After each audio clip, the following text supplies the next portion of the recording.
Hello friends, સ્વાગત છે તમારું મારી ચેનલ મમતાઝ કિચન એન્ડ વ્લોગમાં। તો તમને મારા વિડીયો પસંદ આવે તો વિડીયોને લાઇક કરજો, શેર કરજો અને હા, ચેનલને સબસ્ક્રાઇબ કરવાનું બિલકુલ ભૂલતા નહીં। તો આજની રેસીપી બનાવવાનું આપણે શરૂ કરીએ। આજે આપણે બનાવીશું મગની દાળ અને ઘઉંના લોટના નમક પારા, જે ખાવા ખૂબ જ હેલ્ધી અને એકદમ ટેસ્ટી બને છે અને મહિનાઓ સુધી ખાઈ શકાય છે।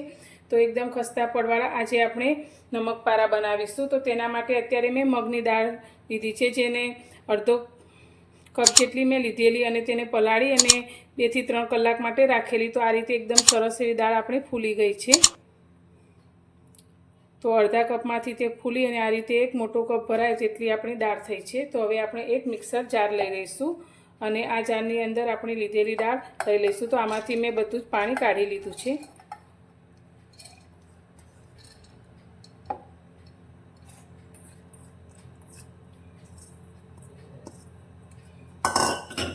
હવે આ દાળમાં આપણે ફક્ત 2 થી 3 ચમચી જેટલું પાણી રેડી અને તેને પીસી લઈશું। તો આપણે એકદમ ઝીણું નથી પીસવાનું, પણ થોડું દરદરું રહે તેવું આપણે પીસીશું।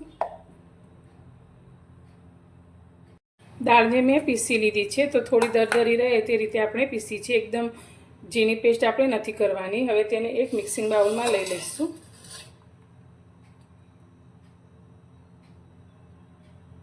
પીસેલી દાળને આપણે બાઉલમાં કાઢી લીધી છે। તો હવે તેની અંદર અત્યારે મેં 1 ચમચી આખું જીરું લીધું છે, તે અંદર એડ કરીશું। સાથે આપણે 1 નાની ચમચી અજમો લીધો છે, જેને હાથથી મસળી અને અંદર એડ કરીશું, જેથી ફ્લેવર એકદમ સરસ આવશે। સાથે કલર માટે આપણે થોડી અંદર હળદર એડ કરીશું।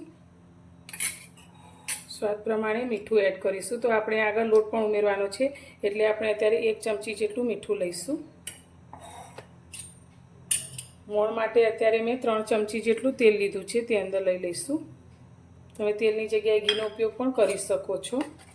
એ બધું સારી રીતે મિક્સ કરી લઈશું।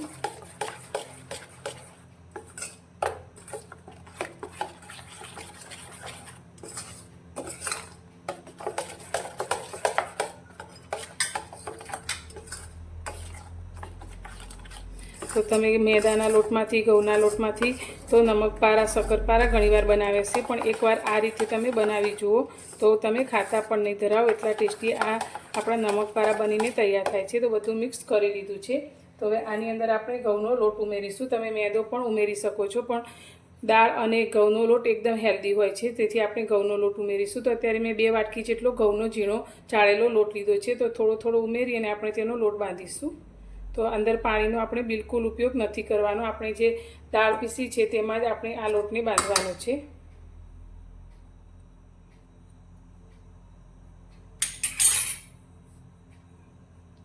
તો જેમ જરૂર પડે તે રીતે આપણે અંદર લોટ એડ કરતા જઈએ અને થોડો કઠણ એવો આપણે લોટ બાંધીશું।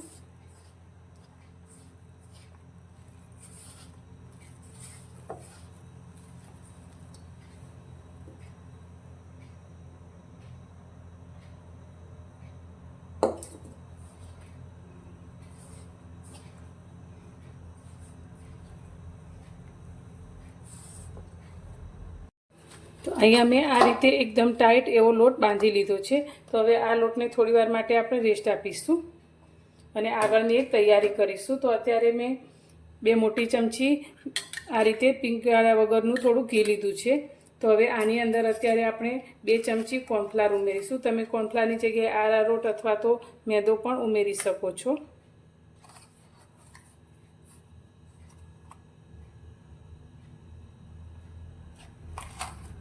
તો અત્યારે આપણે પડવાળા નમક પારા બનાવવાના છે, તેના માટે અત્યારે આપણે સાટો તૈયાર કર્યો છે। હવે બાંધેલા લોટમાંથી આપણે મોટા લોવા તૈયાર કરીશું। તો એક સરખા લોવા આપણે તૈયાર કરીશું। તો આ રીતે થોડા મોટા રહે એ રીતે આપણે તૈયાર કરવાના છે। તો આટલા લોટમાંથી આપણે 4 લોવા તૈયાર કરીશું।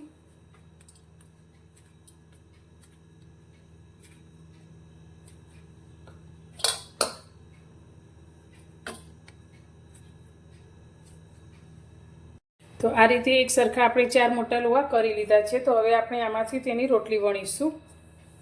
તો અત્યારે એક પાટલો લઈ લઈશું અને પાટલા ઉપર લોવો લઈ અને આપણે તેની મોટી રોટલી વણવાની છે। તો બહુ જાડી પણ નહીં અને એકદમ પાતળી પણ નહીં, તેવી આપણે વણીશું.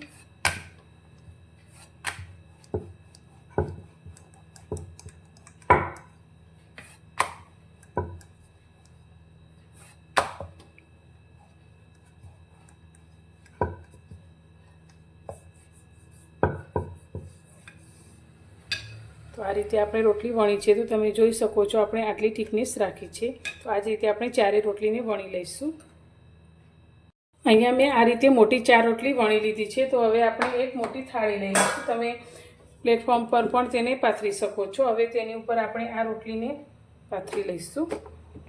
હવે આપણે જે સાટો તૈયાર કરીને રાખ્યો છે તેમાંથી 1 ચમચી જેટલો લઈ અને રોટલી ઉપર લગાવી દઈશું.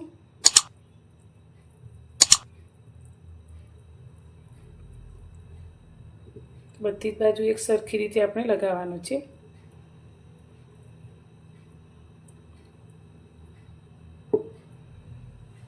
હવે તેની ઉપર આપણે બીજી રોટલી મૂકી દઈશું.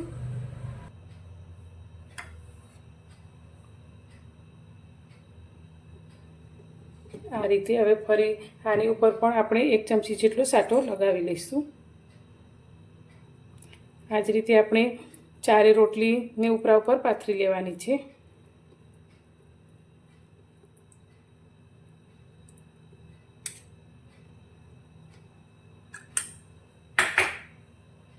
તો ચારે રોટલીને આપણે વચ્ચે સાટો લગાવીને આ રીતે ભેગી કરી લીધી છે. હવે આપણે ઉપરથી આ રીતે તેને વણી લઈશું.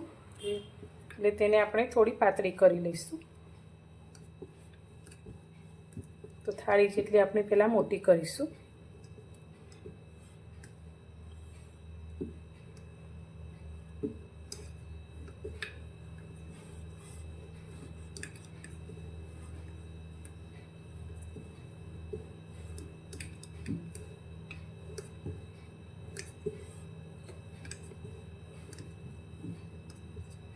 તો આ રીતે આપણે તેને મોટી વણી લીધી છે. હવે આમાંથી નમકપારા ડિઝાઇનવાળા બનાવવા માટે મેં આ રીતે ખાલી જે દવાની બોટલ હોય તેનું ઢાંકણું લીધું છે. તેનાથી આપણે અત્યારે આ નાસ્તો તૈયાર કરીશું. તો આ રીતે તેને આપણે કાઢીશું.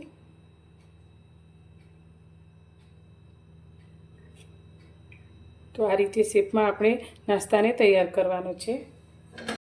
તો આપણે નમકપારાની ડિઝાઇન આપી દીધી છે. બાકી વધેલા લોટને આપણે આ રીતે ભેગો કરી લઈશું. તો આમાં મોળનું પ્રમાણ ખૂબ જ સારું છે. એટલે આપણે હવે ફરી આની એક રોટલી વણી અને કોઈ પણ શેપમાં ગોળ કે ચોરસ શેપમાં નાસ્તાને બનાવી શકીએ છીએ. તો આને પણ એકવાર મોટી રોટલી આપણે વણી લઈશું.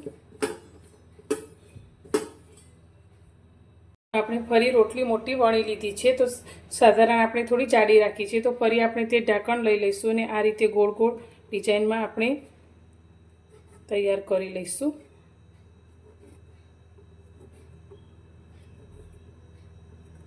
તો આ રીતનો નાસ્તો પણ બાળકોને ખૂબ જ પસંદ આવે છે. તો ફરી આપણે આ રીતે પણ ગોળ શેપમાં નાસ્તો બનાવી લીધો છે. હવે આપણે આ નાસ્તાને ફ્રાય કરીશું. આપણે નાસ્તાને તળીએ તેના પહેલાં આપણે તેની ઉપર છાંટવાનો એક ચટપટો મસાલો તૈયાર કરી લઈશું, જેથી નાસ્તાનો ટેસ્ટ ખૂબ જ સરસ આવશે. તો એક વાટકીમાં આપણે અડધી ચમચી લાલ મરચું પાવડર લીધું છે. સાથે અત્યારે અડધી ચમચી આપણે સંચળ પાવડર લીધો છે, કાળું મીઠું. સાથે અડધી ચમચી આપણે શેકેલા જીરાનો પાવડર લીધો છે. 1 ચમચી આપણે ચાટ મસાલો લીધો છે. સાથે આપણે સુકાયેલા પુદીનાના પાનને આ રીતે ઝીણા ક્રશ કરીને લીધા છે. 1 ચમચી. આનાથી મસાલાની ફ્લેવર એકદમ સરસ આવશે અને નાસ્તો પણ એકદમ ટેસ્ટી લાગશે. તમારે આ બધા મસાલા જો ન એડ કરવા હોય તો તમે જે મેગી મસાલો આવે છે તે પણ લઈ શકો છો. તો આપણો ટેસ્ટી મસાલો બનીને તૈયાર છે. તો તળવા માટે આપણે તેલને ગરમ કરવા માટે રાખી લીધું છે. તો તેલ આપણું સારી રીતે ગરમ થઈ જાય એટલે ગેસની ફ્લેમ મીડિયમ કરી દઈશું અને પછી આપણે જે નાસ્તો તૈયાર કર્યો છે તેને તેલની અંદર લઈ લઈશું.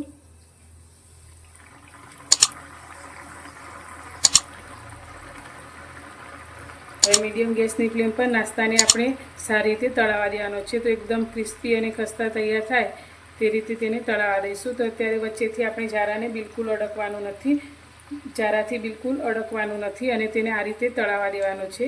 તે તળાઈને તેની જાતે ઉપર આવી જાય પછી તેને આપણે ફેરવીશું. તો નાસ્તો આપણો તળાઈને આ રીતે ઉપર આવી ગયો છે અને તમે જોઈ શકો છો આ રીતે તેના પડ પણ ખુલ્લા પડી ગયા છે. તો આ રીતે ગોલ્ડન બ્રાઉન કલર આવે એટલે આપણે નાસ્તાને બહાર કાઢી લઈશું. તો એકદમ સરસ પડવાળો નાસ્તો આપણો તૈયાર થયો છે. તો હવે ફરી આપણે બીજા નાસ્તાને પણ તળવા માટે તેલમાં લઈ લઈશું. બીજો નાસ્તો આપણો તળાય છે ત્યાં સુધી આપણે તળાયેલા ગરમ નાસ્તાની અંદર અડધી ચમચી જેટલો મસાલો આ રીતે છાંટી દઈશું, જેથી ગરમ ગરમની અંદર મસાલો સારી રીતે અંદર ભળી જશે. અને આ જ રીતે આપણે બધો જ નાસ્તો તૈયાર કરીશું. તો મિત્રો તૈયાર છે આપણે ઘઉંનો લોટ અને મગની દાળમાંથી બનાવેલા એકદમ ખસ્તા અને પડવાળા નમકપારા. તો આ રીતે તોડીએ તો એકદમ સરસ રીતે ભૂકો થઈ જાય છે. એવા આપણા નમકપારા તૈયાર થયા છે. તો તમને મારી આજની આ રેસીપી કેવી લાગી? જો પસંદ આવી હોય તો વિડીયોને લાઇક કરવાનું બિલકુલ ભૂલતા નહીં. તમે તે ખાસ કરીને ભૂલી જાઓ છો. અને સાથે ચેનલ પર નવા છો તો સબસ્ક્રાઈબ પણ જરૂરથી કરજો. અને મને કોમેન્ટમાં જણાવજો કે તમને આજની મારી આ રેસીપી કેવી લાગી. પસંદ આવી હોય તો લાઇક, શેર અને સબસ્ક્રાઈબ જરૂરથી કરજો. તો ફરી મળીશું એક નવી જ રેસીપી સાથે નવા વિડીયોમાં.